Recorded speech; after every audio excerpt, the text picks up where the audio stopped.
Hi viewers, welcome to our channel. Jaganmohan Reddy పోరాట యాత్ర, కానీ నేతలు తిరుగుబాటు యాత్ర చేస్తున్నారు.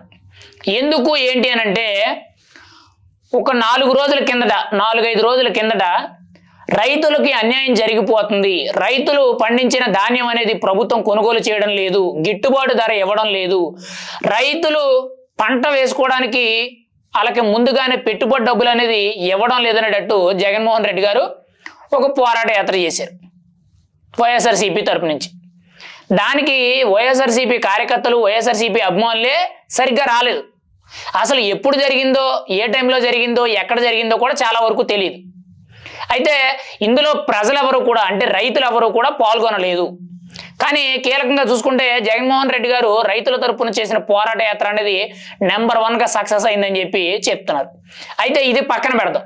రేపు 27వ తారీఖు, డిసెంబర్ 27వ తారీఖున ప్రత్యేకించి కూడా కరెంటు ఛార్జీలు పెంపు అనేటట్టు వాటి మీద పోరాట యాత్ర చేస్తామని చెప్పి చెప్పడం జరుగుతుంది. అండ్ నెక్స్ట్ జనవరి మొదటి వారంలో ప్రత్యేకించి కూడా అమ్మఒడి ఇస్తానన్నారు. అంటే ప్రతి బిడ్డకి కూడా 15,000 రూపాయలు ఏదైతే ఇస్తానన్నారో అది ఇంకా విడుదల చేయలేదనేటట్టు దాని మీద కూడా జనవరి మొదటి వారంలో పోరాట యాత్ర చేస్తానని చెప్పి జగన్మోహన్ రెడ్డి గారు అనౌన్స్ చేశారు. అయితే ఇక్కడ ఈ 3 అంశాలు కీలకంగా తీసుకోండి. ఒకటి, రైతులు, వాళ్ళకి గిట్టుబాటు ధర ఇవ్వట్లేదని, పంటకు పెట్టుబడి ఇవ్వట్లేదని చెప్పి చెప్తున్నారు. ఇక్కడ గత 5 ఏళ్ళు కూడా చూసుకుంటే ఎక్కడ కూడా వాళ్ళకి గిట్టుబాటు ధరే రాలేదు. ఆన్లైన్ సిస్టమ్ అని పెట్టి వాళ్ళు ధాన్యం అమ్ముకోవడానికి నానా కష్టాలు పడ్డారు. కనీసం నష్టపరిహారం కింద, అంటే వరదలు వచ్చినప్పుడు, మెయిన్గా వర్షాలు వచ్చినప్పుడు ఏదైతే పంట పోయిందో ఆ పంటకి నష్టపరిహారం కూడా ఇవ్వలేదు వైఎస్ఆర్సీపీ వాళ్ళు. మరి ఇప్పుడు అవే విషయాల్ని వాళ్ళు చేసిన తప్పులే ఇప్పుడు కూటమి ప్రభుత్వమే చెప్తున్నారు. కానీ ఇక్కడ కూటమి ప్రభుత్వం ప్రజలకు బాగానే చేసుకొస్తుందని చెప్పి ప్రజలు చెప్తున్నారు.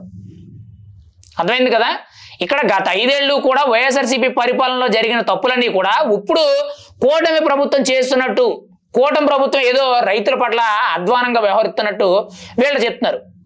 ఇక్కడ నేతలకు ఎందుకు అసంతృప్తి వస్తుందంటే, వాళ్ళు చేసిన తప్పులు మళ్ళీ వాళ్లే చెప్తుంటే ప్రజల దగ్గర విరక్తి వస్తుంది, ప్రజలకి వీళ్ళ మీద నమ్మకం పోతుంది. అండ్ రెండోది కీలకంగా చూసుకుంటే కరెంటు ఛార్జీల పెంపు.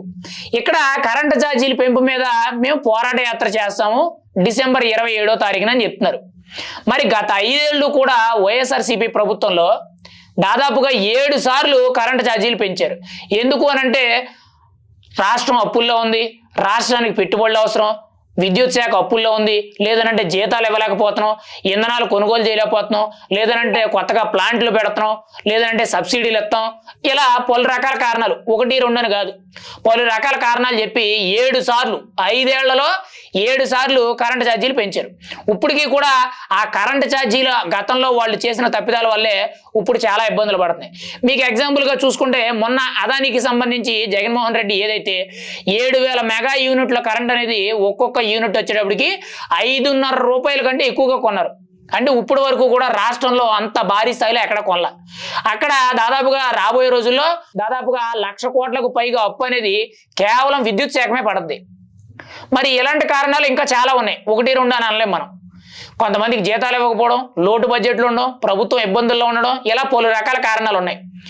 గత 5 ఏళ్ళు కూడా వాళ్ళు 7 సార్లు కరెంటు ఛార్జీలు పెంచి ఈ కూటమి ప్రభుత్వం ఇప్పుడు వచ్చిన తర్వాత గతంలో వాళ్ళు చేసిన తప్పిదాలు ఏవైతే ఉన్నాయో వాటిని సరిచేయడానికి ఇప్పుడు కరెంటు ఛార్జీలు పెంచవలసి వచ్చింది. దాని గురించి ఆల్రెడీ కూటమి ప్రభుత్వం క్లారిటీ ఇచ్చింది. కానీ వీళ్ళు వాటి మీద ఇప్పుడు పోరాటం చేస్తానంటారు. గతంలో వీళ్ళు చేసిందే తప్పు, వైఎస్ఆర్సీపీ చేసిందే తప్పు, ఇప్పుడు మళ్ళీ వాళ్ళు చేసిన తప్పులు కూటమి ప్రభుత్వం మీద చాలా క్లియర్ కట్గా వీళ్ళేదో అన్యాయం చేస్తున్నట్టు వీళ్ళ మీద మాట్లాడుతున్నారు. అండ్ ఫైనల్గా మూడోది చూసుకుంటే అమ్మఒడి అన్నారు. గత ప్రభుత్వంలో అమ్మఒడి అనేది ఎలా ఇచ్చారో మనం ముందు తెలుసుకుందాం. ఎందుకనంటే అమ్మఒడి అనేది ప్రభుత్వం స్టార్ట్ అయిన 8 నెలల దాటిన తర్వాత ఇవ్వడం జరిగింది. ఎలాగనంటే 2019 మే 30న జగన్మోహన్ రెడ్డి గారు సీఎం అయ్యారు. ఆయన సీఎం అయిన తర్వాత ఆ వచ్చే ఏడాది అంటే 2020 జనవరి నెలాఖరులో అమ్మఒడి అనేది విడుదల చేయడం జరిగింది. అయితే అమ్మఒడి ఎలా చెప్పారు, ఇంట్లో ఎంతమంది ఉంటే అంతమందికి అమ్మఒడి ఇస్తామని చెప్పారు. ఎవరు? వైఎస్ఆర్సీపీ నేతలు. అయితే ఇంట్లో ఎంతమంది ఉన్నా సరే అంతమందికి ఇస్తామని చెప్పి కేవలం ఇంటికి ఒక మనిషికి మాత్రమే ఇచ్చారు. పోనీ ఇచ్చారు, ఓకే. అయితే మొదటి సంవత్సరం 15,000 ఇచ్చారు, రెండో సంవత్సరం 14,000 ఇచ్చారు, మూడో సంవత్సరం 13,000 ఇచ్చారు, నాలుగో సంవత్సరం వచ్చేటప్పటికి 12,500 12,000 ఇచ్చారు. ఎందుకు అనంటే స్కూల్లో మెయింటెనెన్స్ ట్యాక్స్, టీచర్లకి ఎక్స్ట్రా ఫీజులు కట్టాలి, లేదనంటే టాయిలెట్ క్లీనింగ్ కోసం, లేదనంటే పలానాది ఇది కడతామని చెప్పి ప్రతి ఒక్కదానికి కూడా కట్ చేసేవారు. ఇది యాక్చువల్లీ స్కూల్ నుంచి కట్ చేసింది కాదు, డైరెక్ట్గా వాళ్ళు ఈ అకౌంట్లో వేసేటప్పుడే ప్రతి ఒక్కరికి కూడా కొంత మొత్తంలో కటింగ్లు చేసేసి అకౌంట్లో జమ చేయడం జరిగింది. అంటే ఇక్కడ అమ్మఒడి ఇచ్చిన హామీ ఎలా ఉంది? ఇవ్వడమే ప్రభుత్వం వచ్చిన 8 నెలలకి ఇచ్చారు. ఇక్కడ కూటమి ప్రభుత్వం వచ్చి ఎన్నాళ్ళైంది? 6 నెలలు దాటింది. ఇంకా 2 నెలల సమయం అయితే ఉంది. వీళ్ళు ఇస్తామంటున్నారు, కానీ కొంత సమయం కావాలని చెప్తున్నారు. అండ్ రెండోది కీలకంగా చూసుకుంటే వాళ్ళు ఇంట్లో అందరికి ఇస్తామని చెప్పారు, కానీ ఇంటికి ఒకరికే ఇచ్చారు. పైగా పోనీ అదైనా పూర్తిగా ఇచ్చారంటే కీలకంగా చూసుకుంటే 4 సంవత్సరాలు ఇచ్చి 5వ సంవత్సరం పూర్తిగా ఎగ్గొట్టేశారు. 15,000, 14,000, 13,000, 12,500 5వ సంవత్సరం పూర్తిగా ఎగ్గొట్టేశారు. మరి ఇక్కడ వైఎస్ఆర్సీపీ ప్రభుత్వం చేసిందే తప్పు. పైగా ఇప్పుడు అమ్మ ఒడి ఇవ్వలేదు, నాన్న ఒడి ఇవ్వలేదు, కూటమి ప్రభుత్వం పిల్లలు మోసం చేస్తుంది. మెయిన్గా ఎన్నికల ప్రచారంలో ఒకరికి నీకు 15,000, నీకు 15,000, నీకు 15,000 అనేటట్టు డైలాగులు చెప్పారు. ఇప్పుడు ఏది మరి అనేటట్టు విమర్శిస్తున్నారు. ఇక్కడ ఈ 3 అంశాలు కీలకంగా చూసుకుంటే ఈ 3 అంశాల మీద గతంలో వైఎస్ఆర్సీపీ ఇప్పుడు కంటే కూడా 100 రెట్లు ఎక్కువ తప్పులు చేసింది. ఆ తప్పుల్లే ఇప్పుడు పోరాట యాత్రలు అని చెప్పి మేము నిరసనలు తెలియజేస్తాం, ప్రభుత్వం మీద వ్యతిరేకత తీసుకొస్తాం అని చెప్పి చెప్తున్నారు. కానీ వైఎస్ఆర్సీపీలో జగన్మోహన్ రెడ్డి గారు ఇలా మాట్లాడుతున్నారు. పోనీ ఆయన పెట్టిన పోరాట యాత్రలకి ప్రజలు వస్తున్నారంటే రావడం లేదు.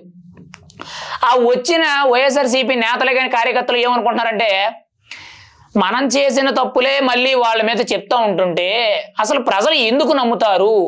గతంలో ఈ తప్పులు మనం చేయబట్టే కదా ఈరోజు మనకి 11 స్థానాలు వచ్చినాయి అని చెప్పి వాళ్ళు చాలా ఇబ్బంది పడుతున్నారు. ఎమ్మెల్యేల కింద, ఇన్ఛార్జీల కింద, మాజీ మంత్రుల కింద, ఎంపీల కింద చేసిన వాళ్ళు ఎవరైతే ఉన్నారో వీళ్ళందరి భావం ఒకటే, జగన్మోహన్ రెడ్డి గారి రాజకీయ శైలి అనేది మారతాలా. ఎంతసేపు కూడా నేను గొప్ప, నేను చేసిన పరిపాలనే గొప్ప అనేటట్టు మాట్లాడుతున్నది తప్పితే ఎక్కడా కూడా కూటమి అనేది ఈరోజు నెంబర్ 1గా పరిపాలన చేస్తుంది. అది ప్రజలే చూస్తున్నారు, నేరుగా ప్రజలే చెప్తున్నారు. కానీ జగన్మోహన్ రెడ్డి గారు కూటమి మీద వ్యతిరేకత తీసుకొస్తాం, ప్రజల్లో వ్యతిరేకత ఎక్కువ పెంచే విధంగా మేము పోరాట యాత్రలు చేస్తాం అనేటట్టు ఈయన చెప్తున్నారు. మరి ఎవరు మాటలు నమ్మాలి?